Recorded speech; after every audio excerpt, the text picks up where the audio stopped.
New drivers, new cars and a new Formula One season. But it's the same Albert Park that we've come to know and love for more than 2 decades now that hosts the first round of a 21 race championship, taking us from here in Melbourne, Australia, across the globe before we eventually reach the season finale at Yas Marina Circuit in Abu Dhabi. So here we are at Albert Park Circuit. 3.3 miles of public roads, closed for the weekend of course, make for a bumpy surface with little undulation. There are 16 corners around the lake with the best passing opportunities coming at turn 1 and turn 3. I'm joined today in the commentary box, as I will be throughout this season, by a great racing driver, former F1 competitor and who was world champion once upon a time as well, and an all-round top chap. It's the one and only Anthony Davidson. And tell me, here we are, first Grand Prix of the season, the first time racing these cars. So what are the big questions that need to be answered here, in your view? First of all, Crofty, and thanks for the glowing introduction. I just want to say it's a real privilege to be here, and I can't wait to see what this competitive field has in store for us this season. Now, to answer your question, obviously there's the question of performance in race trim, but really this is going to be all about reliability. It's the first Grand Prix of the season, don't forget. You're pushing all your new components to their limits. Formula One cars are full of very sophisticated but also very sensitive technology. So the most important thing today is to get to the end of the race, keep everything in good condition and try to stay out of trouble while you're at it. We're almost ready to go then, and this is what the starting grid looks like for today's race. Hunt lines up on pole position, with Daniel Ricciardo slotting in alongside. Looking down the rest of the grid, we have Verstappen, Hamilton, Kimi Raikkonen and Vettel, Bottas, Hülkenberg, Alonso and Kevin Magnussen. Sainz, Van Dorn, Romain Grosjean and Ocon, Ericsson, Leclerc, Brendan Hartley and Pierre Gasly. Sirotkin and Lance Stroll rounds off the grid. Now it's almost time to lights out, so let's go down to the track.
Superb driving. That's the race win.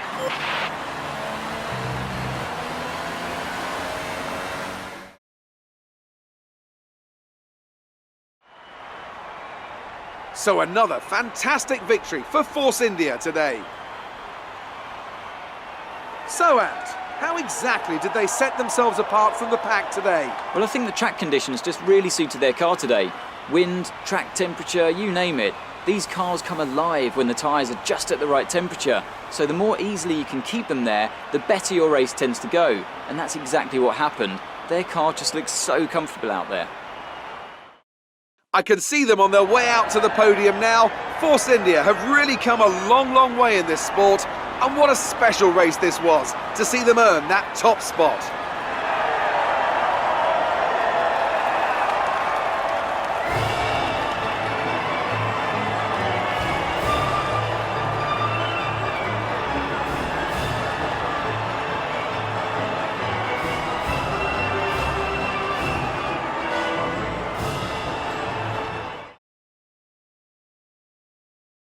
And now let's take a look at the drivers' standings. Hunt takes over the lead of the Drivers' Championship. And now I'd like to ask you, Anthony Davidson, who was your driver of the day? That's got to be the Flying Finn. Wait, how many Flying Fins have we had now? Anyway, I'm talking about Bottas this time.